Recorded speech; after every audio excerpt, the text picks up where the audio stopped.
RTC retired ఎంప్లాయీస్కు కనీస pension నమోదు చేయాలని రిటైర్డ్ ఎంప్లాయీస్ అసోసియేషన్ రాష్ట్ర ప్రధాన కార్యదర్శి కేఆర్ ఆంజనేయులు పేర్కొన్నారు. కాకినాడ ఎన్జీఓ హోంలో ఏపీఎస్ఆర్టీసీ రిటైర్డ్ ఎంప్లాయీస్ అసోసియేషన్ తూర్పుగోదావరి రీజన్ ద్వితీయ మహాసభ నిర్వహించారు. అనంతరం నూతన కమిటీను ఏకగ్రీవంగా ఎన్నుకున్నారు. ఈ సందర్భంగా ఆయన మాట్లాడుతూ ఏపీఎస్ఆర్టీసీలో పదవి విరమణ చేసిన ఉద్యోగులకు కనీస పెన్షన్ లేక ఇబ్బందులు పడుతున్నారని పేర్కొన్నారు. రాష్ట్ర ప్రభుత్వం తక్షణమే కనీసం పింఛన్గా 7,500 అమలు చేయాలని డిమాండ్ చేశారు. రాబోయే ఎన్నికల్లో రాజకీయ పార్టీలు ఏపీఎస్ఆర్టీసీ రిటైర్డ్ ఎంప్లాయీస్ సమస్యలపై మేనిఫెస్టో విడుదల చేయాలన్నారు. ఈ సమావేశంలో సంఘ నాయకులు కె శైలజానాథ్, నరసింహారావు, ప్రసాద్, నారాయణ తదితరులు పాల్గొన్నారు. మన అసోసియేషన్ వేళ ఢిల్లీలో కేంద్ర కార్మిక మినిస్టర్గా ఉన్నప్పుడు ఆయనకి 2017లో ఏప్రిల్లో బ్రహ్మాండమైనటువంటి సన్మానం, అందరితో పాటు మనం ఇది చాలా వరకు వచ్చాం.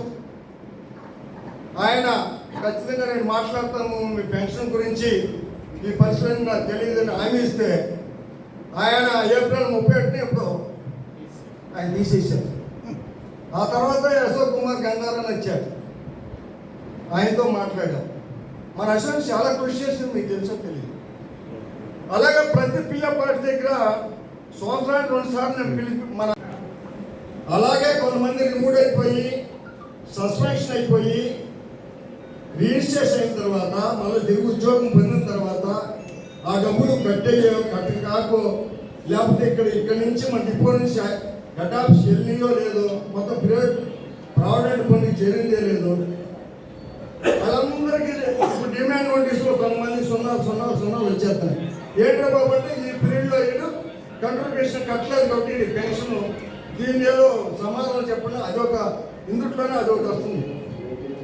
ఇవాళ ఈ 5 పెన్షన్ డిమాండ్ నోటీసు వచ్చిన తర్వాత చాలా సమస్యలు అక్కడక్కడ ఉత్పత్తులు ఉన్నాయి. కానీ వచ్చేవాడు మాత్రం ఖచ్చితంగా కట్టుకోండి. జిల్లా ఆర్టీసీ రిటైర్డ్ ఎంప్లాయీస్ మహాసభ. ఇప్పుడు వీళ్ళకి సమస్య ఏంటంటే పిఎఫ్ రిటైర్ అయిన పిఎఫ్ అరకొరగా వచ్చింది. ఐర్ ఆప్షన్ తీసుకోవాలి. ఐర్ ఆప్షన్ తీసుకుని 7,500 డిఏ అనుసంధానం చేయాలని సుప్రీంకోర్టు జడ్జిమెంట్ ఇచ్చింది 2014లో. ఆ 2014ది ప్రాగాఢం చేస్తూ ఐర్ ఆప్షన్ అడిగారు, ఇచ్చిన వాళ్ళు ఇచ్చారు. ఆ ఐర్ ఆప్షన్ సంబంధించి 2014 తర్వాత వాళ్ళే లెక్కలు వస్తున్నాయి. అంతకు ముందు రిటైర్ అయిన వాళ్ళే లెక్కలు చూస్తున్నారని చెబుతున్నారు. ఏదైతే ఈ కేంద్ర గవర్నమెంటు కాంగ్రెస్ కానీ మోడీ కానీ ఈ ఆర్టీసీ ఉద్యోగులు ఐర్ ఆప్షన్ వీళ్ళకి కనీసం బతకడానికి పెన్షన్ ఇచ్చి ఆదుకుంటే చాలా ఉత్తమం. ఎవరైతే ఆదుకుంటారని మేనిఫెస్టోలో తెలియజేస్తారో వాళ్ళకి మాత్రం ఈ సీనియర్ సిటిజన్స్ అయిన వీళ్ళ రిటైర్డ్ ఎంప్లాయీస్ అందరూ వీళ్ళ ఓట్లు ఆ పార్టీకి వేయడానికి సిద్ధంగా ఉన్నారు. ఓకే, అది అనౌన్స్ చేయకపోతే అసలు ఓట్లే డిజాల్వ్ చేయడానికి ఒక తీర్మానం పెడదాం అనుకుంటున్నాం. అదే మీ అందరికీ తెలియజేస్తున్నాం. ఇప్పటికైనా చేసి వేళ 250 రూపాయల పెన్షన్ వచ్చినోడు కూడా ఉన్నాడు. మినిమం పెన్షన్ తర్వాత 1000 చేశారు, 1000 వస్తుంది.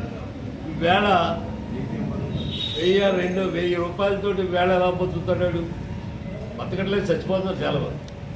సరే, అందుకని కనీసం సుప్రీంకోర్టు జడ్జిమెంట్ ప్రకారంగా 7,500 చేసి డిఏ అనుసంధానం చేస్తే కాస్త గెంజి అవుతారు. దాని